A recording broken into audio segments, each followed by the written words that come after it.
আমি প্রায় সময় ঘটনাটা বলি। ওই ভারতের জমিনে ওলিয়ে কামেল, যার নামে আজও দিল্লি শহরের মধ্যে দাঁড়িয়ে আছে কুতুব মিনার, ওই কুতুবউদ্দিন বখতিয়ার কাকি রহমাতুল্লাহ আলাইহি জবরদস্ত একজন ওলিয়ে কামেল কুতুবুল আলম। ইন্তেকালের সময় খাদেমকে ডেকে বললেন, রে খাদেম,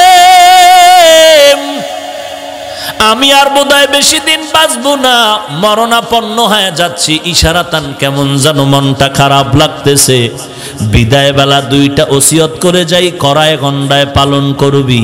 এক নম্বরে মরণের পরে জানাজা পড়ায় তাড়াতাড়ি দাফন করে দিবি, দেরি করবি না।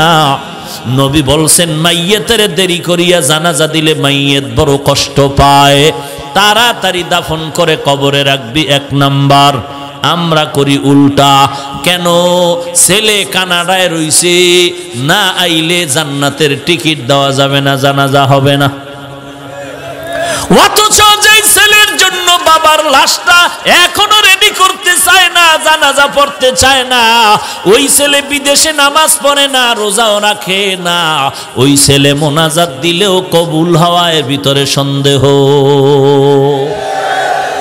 এই সন্তানের অপেক্ষায় করে কি লাভ?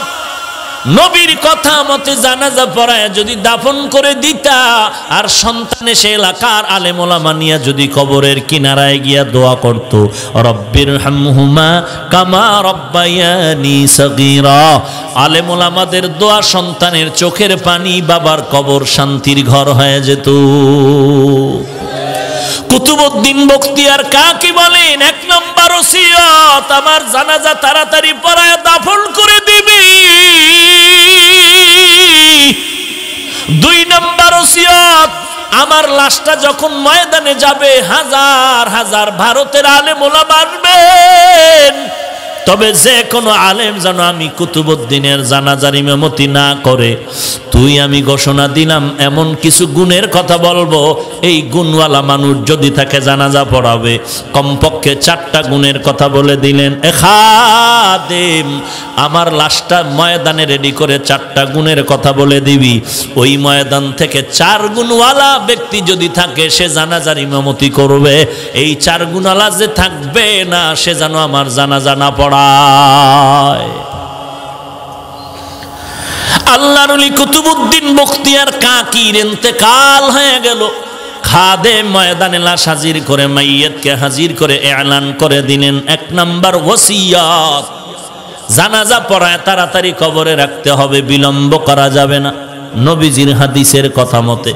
2 নাম্বার ওসিয়ত, ও এলাকার মুসলমান জনগণ, জনসমুদ্র ভালো করে শুনে নাও।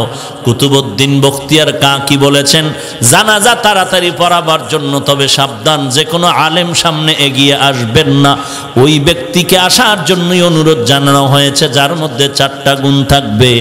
1 নাম্বার গুণ, ওই বান্দা জানাজার ইমামতি করবে যেই বান্দা জীবনে আসরের 4 রাকাত ফরজ নামাজের আগে আরো 4 রাকাত সুন্নাত আছে, জীবনে তার সুন্নত ছুটে নাই। ফরজ না সুন্নত? 6 মাস না 1 বছর? জীবনেও ছুটে নাই।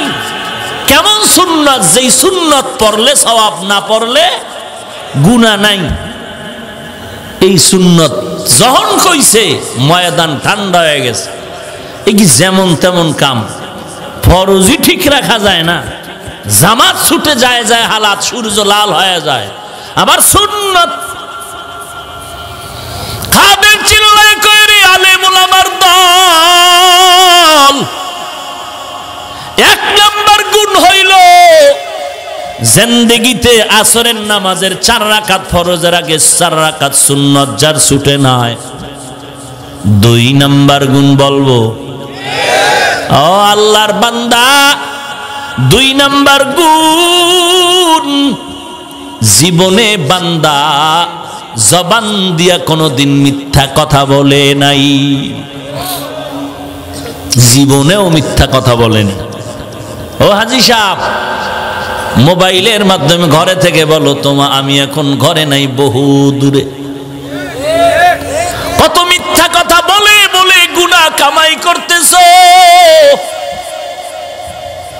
কিয়ামতের ময়দানে দেখবা ওয়াইল নামক জাহান্নাম তোমাকে ডাকবে, ওয়াইলু ইয়াউমা ইযিল লিল মুকাজ্জিবিন, ওয়াইলু ইয়াউমা ইযিল লিল মুকাজ্জিবিন।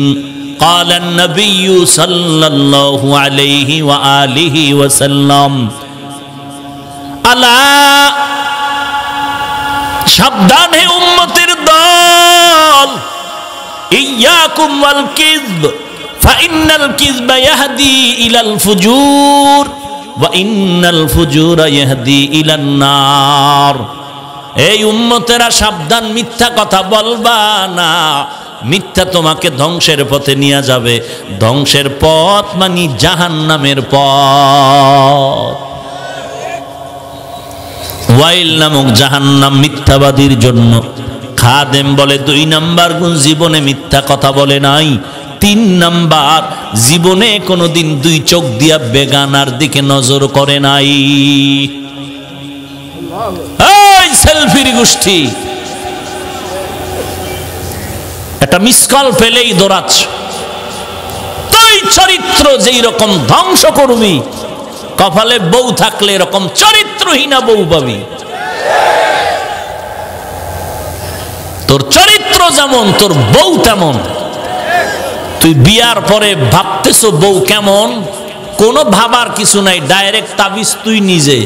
তুই যেমন তোর বউ তেমন।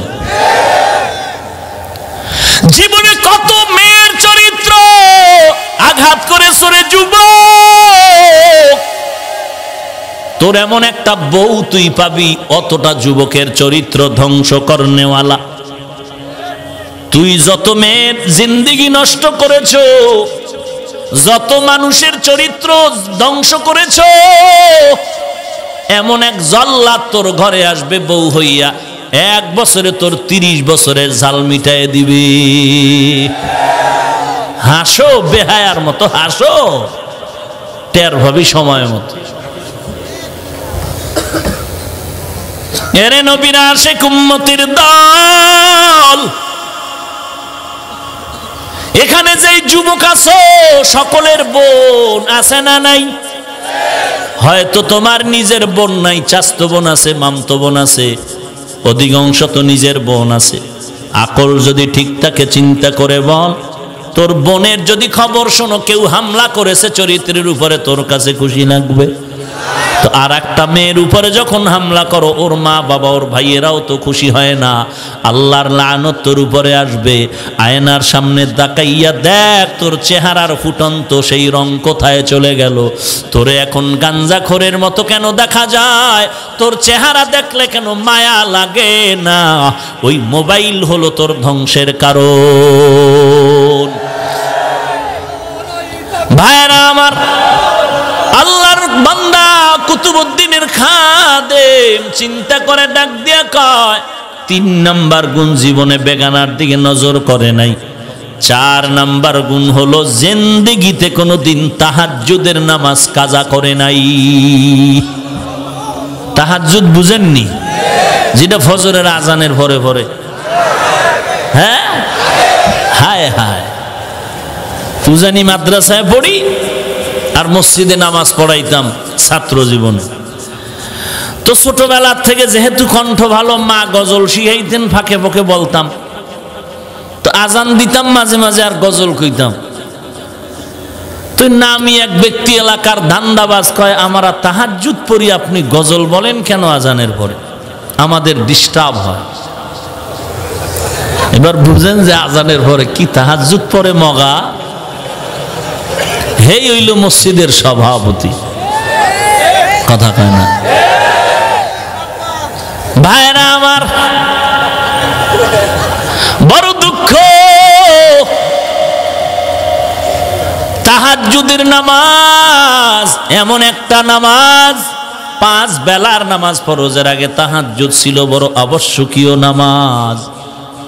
যদিও 5 ওয়াক্ত নামাজ ফরজের পরে তাহাজ্জুদের ফরজিয়াত বাতিল হয়ে গেছে, কিন্তু মর্যাদা 1 বিন্দু বাতিল হয় নাই।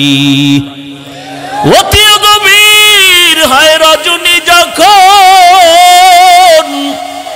নীরবে প্রভুর নাম জপিও তখন।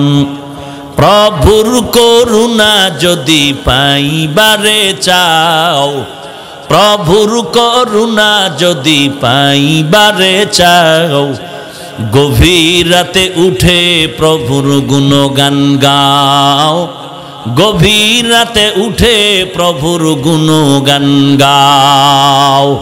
ও দোকানওয়ালা ভাই, আপনি দোকানদারি বন্ধ করে রাত্র 12টায় বিদায় নেন, বাসায় গিয়া ফ্রেশ হইয়া এরপরে খানা খান, খানা খাইয়া ঘুমাইতে আপনার 2টা বাজে। একটু যদি মুজাহাদা চেষ্টা করে 2 রাকাত তাহাজ্জুদ পড়ে ঘুমায় যান, আপনার মতো ধনী ব্যবসায়ী জগতে আর কেউ হতে পারে না। আপনার মতো ব্যবসায়ী সম্পর্কে আল্লাহর রাসূল সুসংবাদ দিয়েছেন, রাসূলের পাশে জান্নাতে থাকবেন। আত-তাজিরুস সুদুকুল আমিন মা'আন নাবিয়্যিন ওয়াস-সিদ্দিকিন ওয়াশ-শুহাদা'i ওয়াস-সালিহিন। সৎভাবে যারা ব্যবসা করবে আল্লাহর নবীর তরিকা মতে, নবীর তরিকা বুঝেন কি? বিক্রি করা মাল ফেরত নেওয়া হয় না। কেন এই সাইনবোর্ড নাই দোকানে? বলেন। যারা লেখে বিক্রি করা মাল ফেরত নেওয়া হয় না তারা ধোঁকাবাজ, আর যারা লেখবে অবশ্যই বিক্রি করা মাল ফেরত নেওয়া হয় তারাই হলো নবীর আদর্শের ব্যবসায়ী। কেউ যদি একটা মাল ফেরত দিয়ে কয় ভাই টাকা দাও, ও দোকানওয়ালা ভাই, আপনি যদি মালটা রেখে টাকা ফিরাইয়া দেন, ওই মাল আল্লাহর পথে দান করার সমান সওয়াব এমনিই পেয়ে যাবেন। কত সহজ ব্যবসা করে জান্নাতে যাওয়া। আর মুসলমান ব্যবসা করতে গিয়া মিথ্যা কসম করে, কিছু আমরা বললেই বলে মিথ্যা চালা সারা ব্যবসা চলে না। হুজুর কি করব? খাদেম দাঁড়ায় বললেন 4 নাম্বার গুণ জীবনে তাহাজ্জুদ যার ছুটি নাই। একটা আর 2টা না, কঠিন 4টা গুণের কথা বলার পরে ময়দান থেমে গেল। কার আছে এই গুণ? খাদেম চিল্লায় কয় দেরি কেন, দেরি কেন, তাড়াতাড়ি আও।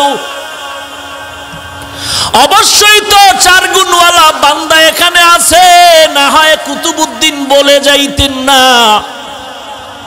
কেন দেরি করেন, তাড়াতাড়ি জানাজা পড়ায়া দেন। এই কথা বলার পরে হঠাৎ করে ময়দানের পেছন থেকে একটা চিৎকারের আওয়াজ আসলো। পেছন দিক দিয়ে একজনে ডাক দিয়ে কয় একটু রাস্তা করে দে, কুতুবউদ্দিনের কাছে যাওয়ার মতো একটু রাস্তা বানায় দাও। সকলের নজর কেড়ে নিল, ওই বান্দা রাস্তা করে দিল। সবাই ভাগ্য নির্ণয় করে কপাল এত ভালো কার। তাকায় দেখতেছে, চিৎকার মেরে মেরে দৌড়ায় সামনে আসলো। সামনে এসে চিল্লায় করে কুতুবউদ্দিন কি সর্বনাশ না করেছো? আমার এই 4 গুণের খবর আমার স্ত্রীও জানে না। আমার এই 4 গুণের সম্পর্ক আমার আল্লাহ তাআলার সাথে গোপন। আজকে এমন ভাবে ঠেকায় দিলির কুতুবউদ্দিন, জানাজা না পড়ায় উপায় নাই, বেঁচে থাকতে পারলাম না। জানাজা পড়ায় দিলেন কোন ব্যক্তি? মনে হয় যেন কোন দরবার শরীফের কুতুবে আলম। না না, ইতিহাসের পৃষ্ঠা বলে ভারতের জমিনে রাষ্ট্র পরিচালনার মধ্যে একজন রাষ্ট্রনায়ক শামসুদ্দিন আলতামাস রহমাতুল্লাহ আলাই। একদিকে দেশ চালায়, অপর দিকে তাহাজ্জুদ কাজা হয় না। একদিকে দেশ পরিচালনা করে, অপর দিকে বেগানার দিকে নজর করে জীবনে তাকায় নাই। একদিকে দেশ শাসন করে, অপর দিকে তার আসরের আগে 4 রাকাত সুন্নাত ছুটে নাই। একদিকে দেশ পরিচালনা করে, অপর দিকে জবান দ্বারা কখনো মিথ্যা কথা বলে না। ওয়াল আসর, সময়ের শপথ। আখিরাতের লাইনেও যদি সময়টারে কাজে লাগাও রে ভাই, এখন কেউ বের হইয়া বাসায় গিয়া কেউ ঘুমাবে না। 10 বছর আগে যদি বলতো বিশ্বাস করা যাইতো, কিন্তু বর্তমান বাঙালি ভোর 4টার আগে ঘুমায় না। মোবাইলের সাথে মোলাকাত করে করে সময় কাটায়, ফজরের আজান দেওয়ার আগেই নাক টেনে ঘুম যায়, ফজরের নামাজের খবর নাই। এখানে যারা বসে আছেন প্রত্যেকটা সেকেন্ড আপনার নেকের পাল্লায় লেখা হচ্ছে। আরো আস্তে করে বলেন, সময়ে থাকিতে করো উন্নতি কামনা, সময় ফুরিয়ে গেলে আর তো পাবে না। সময়ের বড় দাম। মদিনার নবী বলেন, উম্মতিরা রে, কেউ যদি এশার নামাজ জামাতে পড়ে ঘুমাও, ঘুম থেকে যদি উঠে আবার ফজরের নামাজ আদায় করে নাও, ঘুমাইয়া যেই সময়টারে কাটাইলি ওই সময়টাও নেকের পাল্লায় ওজন দেওয়া হবে। একটুখানি নেকের তরে রোজ হাসরের মাঠেতে বাবা ঘুরবে ছেলের পিছে, ছেলে বাবার আগেতে। আহাতে মন কঠিন দিনেতে নামাজ তোমায় ভুলবে না, ঠিক মতো পড়িলে নামাজ জান্নাত তোমার ঠিকানা। ঘুমের চেয়ে নামাজ ভালো আর তুমি ঘুমাইও না, ঠিক মতো পড়িলে নামাজ জান্নাত তোমার ঠিকানা। খারাপ লাগেনি? ভালোই লাগে। ফজরে উঠতে ভালো লাগেনি? আমার প্রাণের ভাই বোনেরা, জলদি করে উঠে যাও, ওযু করে তাড়াতাড়ি নামাজ পড়তে লেগে যাও। আহা নবী বেনামাজির শাফাআত করিবেন না, ঠিক মতো পড়িলে নামাজ জান্নাত তোমার ঠিকানা। ঘুমের চেয়ে নামাজ ভালো আর তুমি ঘুমাইও না, ঠিক মতো পড়িলে নামাজ জান্নাত তোমার ঠিকানা। ঠিক মতো নামাজ মানে সপ্তাহে একদিন শুক্রবার জুমা, তাহলে বছরে 2 বার। তা কেমনে? হ্যাঁ, 5 ওয়াক্ত। সপ্তাহে কয় দিন? একদিন না প্রতিদিন? না পড়লে মাঝে মাঝে সমস্যা নাই তো? আপনাদের তো নাই, আছে তো পড়েন না কেন? জুমার নামাজে মসজিদ ভর্তি, রাস্তাঘাট বোঝায়। ফজরের নামাজে মুসল্লির খবর নাই কেন? সবাই আমেরিকার সফরে। হ্যাঁ, এ যুবক, আল্লাহর নবী বলেন এশার নামাজ পড়ে ঘুমাইছো, আবার যদি ফজরের নামাজ উঠে সময় মতো আদায় করতে পারো, ঘুমাইয়া যেই সময় কাটাইলি ওই সময়টা অনেকের পাল্লায় দেওয়া হবে। এমন সুন্দর সুযোগ আমার নবীর মোহাব্বতে পাইলি, উম্মত গ্রহণ করলি না। এই সুযোগ অন্য নবীর উম্মতেরা পায় নাই। আদম আলাইহিস সালাম আল্লাহর দরবারে আরজি পেশ করেন, দুঃখ করেন, আমি আদম একজন নবী, আর মুহাম্মদ নবীর উম্মতেরা আমার থেকেও বড় দামি হবে। কেমন দামি হবে? আমি আদম নবী হইয়া একটা ভুল করেছি, মার্জিত ভুল নাকি অমার্জিত? মার্জিত ভুল করেছি, যেটা আল্লাহর কাছে ভুল না, আমি মনে করি ভুল। আমি আদম একটা ভুল করেছি, আর উম্মতে মুহাম্মদীও ভুল করবে। ব্যবধানটা কেমন হবে? আমি আদম নবী হইয়াও একটা ভুলের কারণে আমার জান্নাতি পোশাক পরে গেল, উলঙ্গ হয়ে গেলাম। আর মুহাম্মদের বরকতে ওই উম্মতেরা যদি একটা ভুল করে, কখনো পোশাক তার শরীর খালি করবে না। আদম বলেন আমি আদম নবী হইয়া একটা ভুল করেছি, মার্জিত ভুল। এই ভুলের কারণে আল্লাহ জান্নাত থেকে ধাক্কা দিয়ে আমাকে দুনিয়াতে পাঠিয়ে দিয়েছেন। আর মুহাম্মদের বরকতে যদি উম্মতেরা ভুল করো, তোকে আল্লাহ এক জমিন থেকে আর এক জমিনে ধাক্কা দিয়া ফেলে দিবেন না, বরকত নবীজির।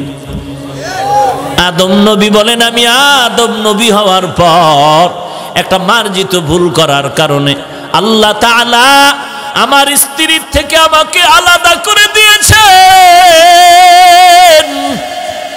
একদিন আর দুদিন না, বছর বছর এত দূরত্ব হয়ে গেল, আমি আর আমার বিবি হাওয়াকে চিনি না। কিন্তু মুহাম্মদ নবীর বরকতে উম্মতেরা যদি ভুল করে, আল্লাহ তাআলা ওই ভুলের কারণে স্বামীদের থেকে স্ত্রীদেরকে আলাদা করবেন না। আদম নবী বলেন, 4 নাম্বার আফসোস, আমি আদম নবী হওয়ার পরেও মার্জিত ভুল করার কারণে বছর বছর পর্যন্ত আল্লাহর কাছে কান্না করেছে। এরপরও আল্লাহ ক্ষমার জন্য একটা জায়গা নির্ধারণ করে দিলেন, জাবালে রহমত। ওই পাহাড়ের চূড়ায় গিয়ে ক্ষমা চাও, বলো রব্বানা যালামনা আনফুসানা ওয়া ইল্লাম তাগফির লানা ওয়া তারহামনা লানাকুনান্না মিনাল খাসিরিন। আদম নবী আল্লাহর কাছে ক্ষমা চাইলেন ওই রহমতের পাহাড়ে গিয়ে। আদম বলেন, আদম নামে সর্বপ্রথম তুমি আমায় বানাইয়া তোমার সাথে কাহার নামটা লিখি না রাখিয়া। আল্লাহ বলেন, আমার বন্ধু মুহাম্মদ আমার সাথে জড়িত, যাহার সৃষ্টি না হইলে আসমান জমিন না হইত। আদম নবী বলেন, আমি ভুল করে কেঁদেছি শত শত বছর। আল্লাহ তাআলা ক্ষমার জন্য নির্ধারিত পাহাড় বানায় দিলেন, ওই পাহাড়ে গিয়া ক্ষমা চাও। আর আখিরি জামানার নবী মুহাম্মদের উম্মতেরা তো সুযোগ, একটা ভুল করার কারণে আল্লাহ একটা নির্ধারিত কোনো জায়গায় পাঠায় দিবেন না তওবার জন্য, বরং আল্লাহ আখিরি নবীর বরকতে বলবে, উম্মতেরা যেখানেই তওবা করবি সেখানেই তোর গুনাহ মাআফ। ইমামুল আউয়ালিন আল আখিরিন বহরে সাদকা রাহমাতাল লিল আলামিন সাইয়্যিদুল কাউনাইন খাতমুল মুরসালিন আখির আমদ বুদ ফখরুল আউয়ালিন। আজকে বেঈমান নবীর কালেমা পড়ে মুসলমান হয়, নবীর আদর্শ দেখি। আর আমার মুসলমান নবীর উম্মত হইয়া নবীর সুন্নতের জবাই করো। নবীর আদর্শ এত সুন্দর, বেঈমানেরা দেখে দেখে নবীর আদর্শের পাগল হয়ে কালেমা পতাকায় ঢুকতেছে। আর আমার কলিজার টুকরা যুবক আমার নবীর আদর্শ জবাই করিয়া ক্রিকেটারের সাইজে চুল কেটে বান্দর হচ্ছে। তুই নবীর নিয়ে গর্ব করবি বেঈমানের সাথে? এই বেঈমান, আমরা এমন একজন নবী পেয়েছি, দুনিয়াতে যত আদর্শ দেখেছি সব আদর্শগুলো নাপাক, একমাত্র মদিনার নবীর আদর্শই হলো পাক।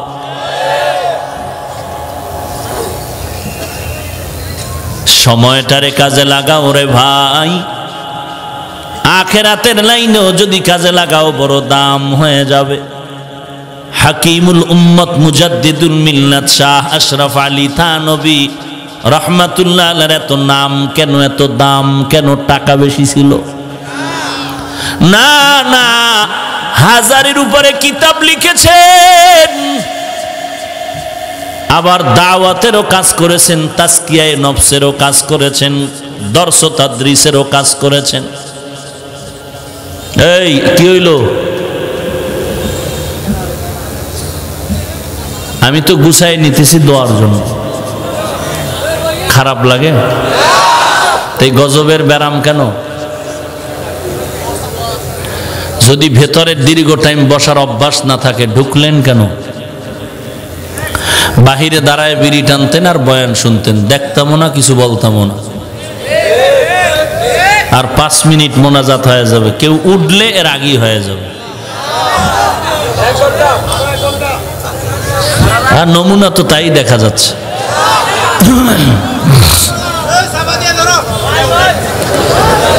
আল্লাহ সব ভাইকে কবুল করেন। আরো জোরে বলেন ওয়াল আসর। আসর মানে সময়, সময়ের শপথ। হাকিমুল উম্মত 1000-এর উপরে কিতাব লিখেছেন, এত সময় পাইলেন কই? যেই কিতাবগুলো অধ্যয়ন করলে 3 জনের হায়াতের দিয়েও শেষ করা যাবে না। এটা সময়ের বরকত। কেমন সময়ের বরকত? কিতাব লিখতেছেন, কাগজের উপরে কলম ফেলে লিখতেছেন, আজান হয়ে গেল, কলম ছেড়ে নামাজে গেলেন। আল্লাহর বান্দারা তাকায় দেখে কলমটা ঘুমায় না, অটোমেটিক লেখা লিখতেছে। এটা কেমনে হয়? কেমনে হয়? কেমনে হয়? মুরব্বি না থাকলে বোঝানো যাবে না। এটা আল্লাহর কুদরতে এমনে হয়। এই পাওয়ারটার নাম ফুরকান। এই পাওয়ারের নাম কি? ফুরকান। ইয়া আইয়ুহাল্লাযীনা আমানু ইন তাত্তাকুল্লাহ ইয়াজআল লাকুম ফুরকানা। তাকওয়ার উপরে চলো, আল্লাহ তোমাকে ফুরকান নামের দৌলত দান করবেন। মা মা'নাল ফুরকান হুয়া নূরুম মিন ইলাহি। আল্লাহর পক্ষ থেকে একটা নূর। এই নূরের দ্বারা কি করে?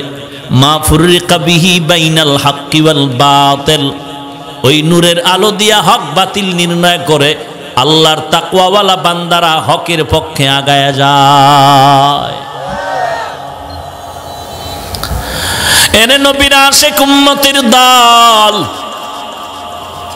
সাহাবায়ে কেরামরা আমাদের থেকে আমলের দিকে কম ছিলেন না বেশি? হায় হায়, আমাদের থেকে তাদের ইলম কম না বেশি? কেমন বেশি? কোনো তুলনা নাই। এত বড় আলেম, এত বড় মুফতি, এত বড় মুহাদ্দিস সাহাবাদের থেকে আর কেউ।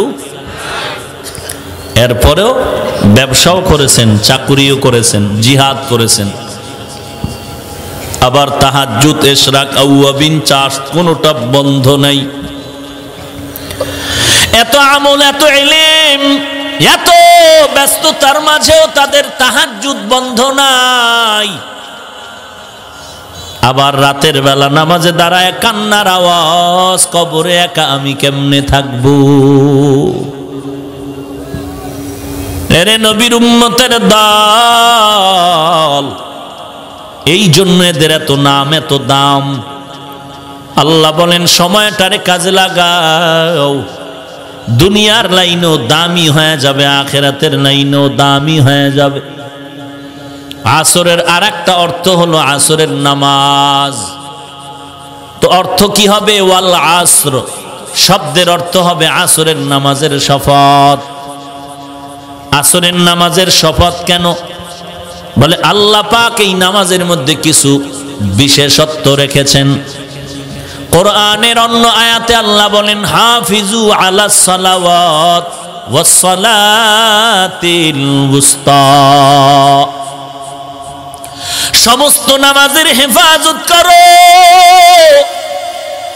বিশেষ করে মধ্যবর্তী নামাজ, দিন আর রাতের মাঝখানে আসরের নামাজ। সমস্ত নামাজের হেফাজত করোর মধ্যে আসরও ঢুকানো আছে।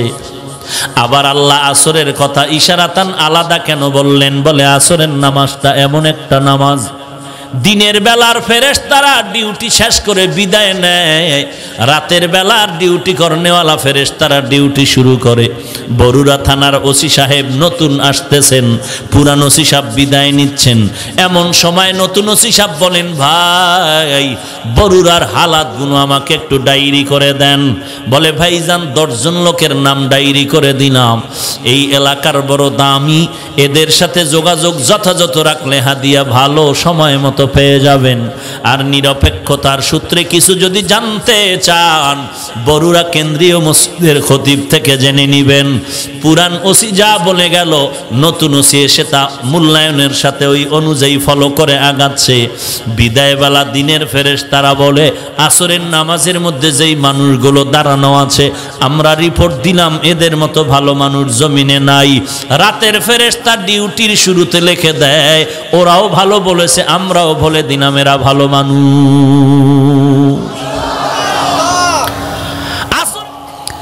কিসের বয়ান শুনবেন যুবক? পায়ে হাত রেখে বলি, এই গভীর রাত আল্লাহর কাছে তওবা করো। দুনিয়াটা কিছুই না।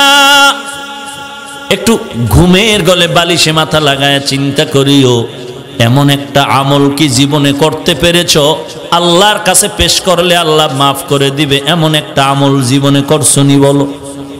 এই যুবক, একটা আমল তোমার মন বলে যে এটা আল্লাহর কাছে বললে আমার মাফ করে দিবে, এমন একটা আমল করছো কিনা?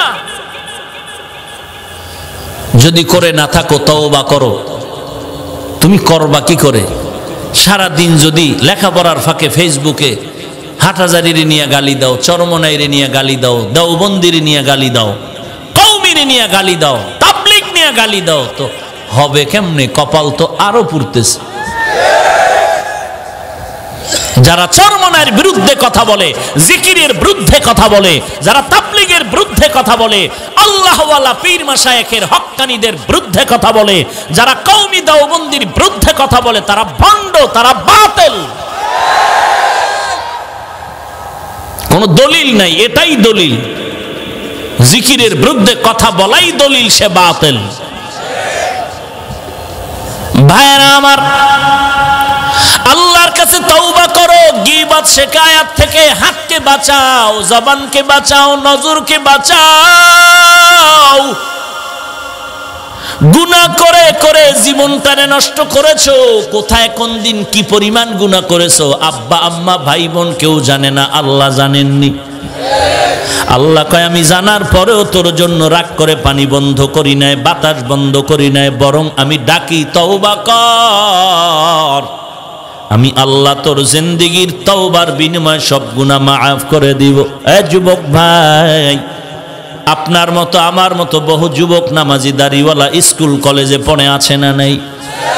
কোটি টাকার ব্যবসা করে হারাম খায় না, অভাব নাই। এরা আবার পুলিশ বিডিআরের চাকরি করে, অভাব নাই। কৃষি কাজ করে, ড্রাইভারি করে, নামাজ বাদ দেয় না, দাড়ি কাটে না, অভাব নাই। তুমি কেন পারবা না? আল্লাহর কাছে তওবা করো, আল্লাহ তুমি মাফ করে দাও। এই ময়দান থেকে খালি হাতে ফিরতে চাই না। আজকে থেকে গুনাহ করব না, নামাজ ছাড়ব না, মা বাবাকে কষ্ট দিব না, আল্লাহর নবীর তরিকার বাহিরে চলব না। তওবা করার জন্য যদি দিলটা তৈরি হয়, মুনাফিকি যদি না থাকে, খাঁটি তওবার নিয়তে দুটো হাত আল্লাহকে দেখায়া দাও। আয় আল্লাহ সবার হাত কবুল করে নেন। আয় আল্লাহ তওবা কবুল করে নেন। তওবার উপরে মজবুত হয়ে চলার তৌফিক দান করেন, আমিন। আলহামদুলিল্লাহি রাব্বিল আলামিন, ওয়াসসালাতু ওয়াসসালামু আলা সাইয়্যিদিল আমবিয়া ওয়াল মুরসালিন ওয়া আলা আলিহি ওয়া আসহাবিহি আজমাইন। ইয়া আরহামার রাহিমিন, ইয়া আরহামার রাহিমিন, ইয়া আরহামার রাহিমিন। রব্বিরহামহুমা কামা রব্বায়ানি সগীরা। আল্লাহুম্মা ইন্না নাসআলুকা রিযাকা ওয়াল জান্নাহ, আল্লাহুম্মা ইন্না নাউযু বিকা মিন সাখাতিকা ওয়ান নার। ও দয়ার মালিক, দুদিন ব্যাপী মাহফিলের শেষ দোয়ায় আমরা হাত তুলেছি। অনেক ওলামায়ে কেরাম, সাদা দাড়িওয়ালা হাজী সাহেব, মুরব্বীরা হাত তুলেছেন। অনেক যুবক ভাই, ছাত্র ভাই, ব্যবসায়ী, চাকরিজীবী, শ্রমিকরা হাত তুলেছেন। আয় আল্লাহ, পর্দার আড়ালের কত মা বোনেরা হাত তুলেছেন। মেহেরবানি করে সকলের জিন্দেগীর সব গুনাহগুলো মাফ করে দেন আল্লাহ।